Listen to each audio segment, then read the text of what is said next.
Previously on Review and Brew. And we have decided to come up with a little bet because we're both super confident that we are right. And if Pip here has more people voting for him saying, you know what, I agreed with Pip, he got it, this is a good movie, then I'll shave off my beard. And if you agree with Kay and say this movie is a pile of crap, I'll shave my head. So today we feel like reviewing Dracula 3D. And I figured by Westbrook Brewing Company. In the name of God, return from whence you came. So should we reveal who lost the bet? I think it is good idea to reveal such things. All right, count of three. 1, 2, Dracula. 3. Why don't you give us a little turn to go the other way? Oh, how's it feel to lose? Itchy. It's nice to take that hat off now. My head feels pretty cool though. Basic premise of this movie is there's a holiday which you're not supposed to be out at night, and this girl wants to get laid, so she goes out at night. And she gets attacked by an owl and turns into a vampire. Meanwhile, a little later, Jonathan Harker gets a job working for Count Dracula, and he goes over there and Dracula's like, I want you to count my books and alphabetize them. He's like, okay, well, it's a paying job. And he gets turned into a vampire. And then his fiancée comes over to visit him because she wants some action. She starts messing around with Count Dracula. Van Helsing, played by Rutger Hauer, shows up and he's like, I need to kill Dracula. And everyone's like, no, he's too powerful. And he's like, well, I'm gonna kill him anyway. And then he does. The end. There's just so many low budget things in this movie that I wanted to laugh through it. And I got a few laughs, but for the most part, I was just like, when is this going to be over? And it's a 2-hour-long movie. Yeah, it's a long movie. We watched it and it was an hour and 50 minutes. I mean, the last 5 minutes of credits with bad 80s metal.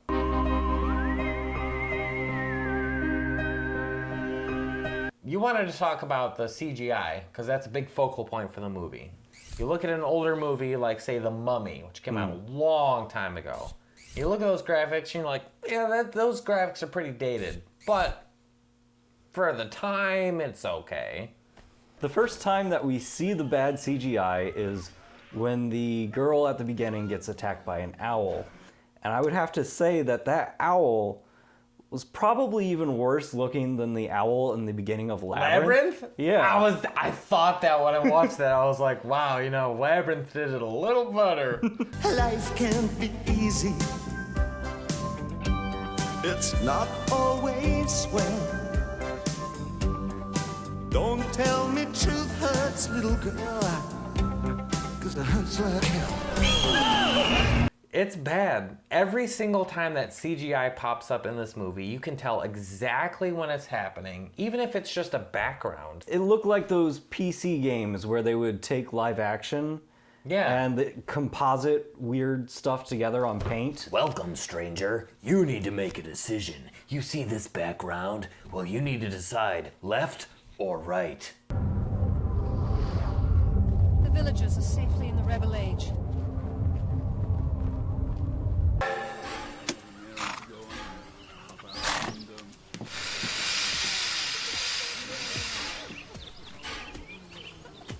Another crazy thing visually about this movie is a lot of the shots were overexposed. Yeah. There were a few scenes where they're running through the forest, and you're like, okay, they're running through a forest. This is Transylvania. When you think Transylvania as a film, you think dark, dreary, lots of grays, blacks, and whites, very muted colors.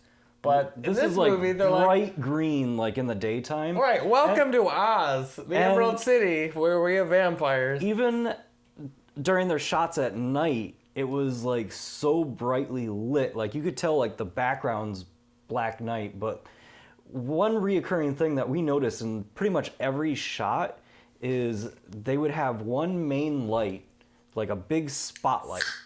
Yeah, yeah, so if you pull apart virtually any scene from this film, there's really just one focal light point shining on what the director's like, this is important.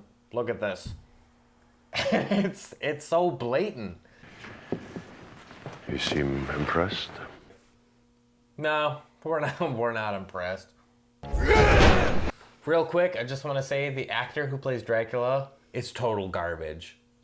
You have diaper garbage, you have poop garbage, and then you have this guy. What's the difference between diaper garbage and poop garbage? Diaper has pee in it too. But you got to remember that this Dracula, it actually shows his transformations into different creatures, which is... And we wish it didn't. In any other Dracula movie, any other vampire movie, any movie, if there's a transformation, you want to watch it. But the way they did it, you do not want to watch it. They should have a warning. Transformation happening. Please look away. Because... But he turns into a wolf. He turns into a He what? turns into a wolf. A wolf? A wolf. He turns into a wolf, and it's like American Werewolf in London. It's so good.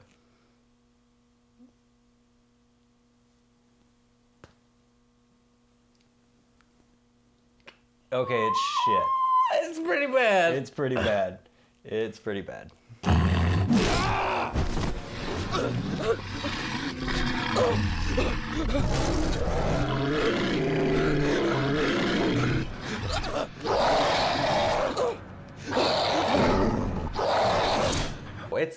It's garbage. It's garbage. Literally poopy diaper garbage. It's garbage. The CGI in this part, it shows like 5 different types of wolves. But he also turns into a praying mantis. And houseflies, and I think cockroaches, and the owl, don't forget, and the wolf, as some people like to say, and mist? Does he turn into mist? Does he turn into mist? I was really looking for something, some glimmer of light in this movie, just to keep me holding on. And Rutger Hauer is in this movie, and I was looking forward to his performance. Right. He doesn't come in until like an hour and a half into the movie. Great actor, though, so, you're hanging in there. Yeah, and when he does, you could tell he knows this is a bad movie. What are you doing here?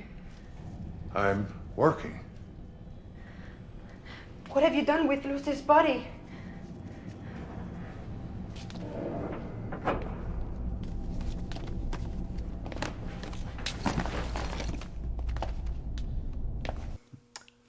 For me, when I'm looking for something about this movie that I like, other than turning it off, garlic bullets, that comes to mind. It was a unique take on... You got Van Helsing, he's like, I gotta make silver bullets to kill the vampire, not a werewolf, because as we all know, vampires take silver bullets.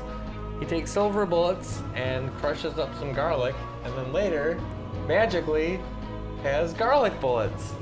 But he only has 1! Because we saw him make like 3 earlier. All right, we're done talking about that trash movie. Garbage. Let's move on to this beer. This is one of my favorite IPAs, and I've been wanting you to try it for a while. He's been mentioning it for a couple of years now. I've tried a lot of beers. I've had over 1,000, by the way. Oh, I saw that. Oh, I had over 1,000. I'm such a smart beer guy. But seriously, I've had a lot of beers. So when I think IPA, I think delicious. I think hoppy and Drink your beer. delightful. Cheers. Cheers. Let's see if this stands up to my test. It's good. It's good beer. Middle of the road. It's not too citrusy. It's not too bitter. Not too malty. It's absolutely, I don't want to say average, because that would not be doing it a favor, but you take the classic IPA style and make it taste brilliant, and you have this. It's got a great aroma. It's not super malty. It's not too heavy. It's not too light. It's really good tasting. There's nothing that really stands out for me. Like there's no orange peel or apricot or stone fruit flavors. It just tastes good. Yeah, this definitely sides more on the West Coast style. Yeah, But it's absolutely. not that super dank, super bitter. It's got a little bit of bitter that's perfectly balanced with the sweet maltiness. Yeah, and a lot of IPAs that I've had recently have had a lot of bitter content, and then you get that malty sweetness at the end. This, you don't really get that separate flavor. This is like the perfect marriage. Like, Yeah, it just tastes like a good beer, honestly. I don't know what the price point is. He bought them because I'm a bum. it's a decent price. It's probably about $10.99 for a 6-pack. Yeah, that's not You know, too your bad. average craft beer price. Great beer. Yeah. Better than the movie. Shit anyway. movie. And I guess we're done, and I'm gonna shave the rest of this off, and we'll see you next time on Review and Brew. What? Buh.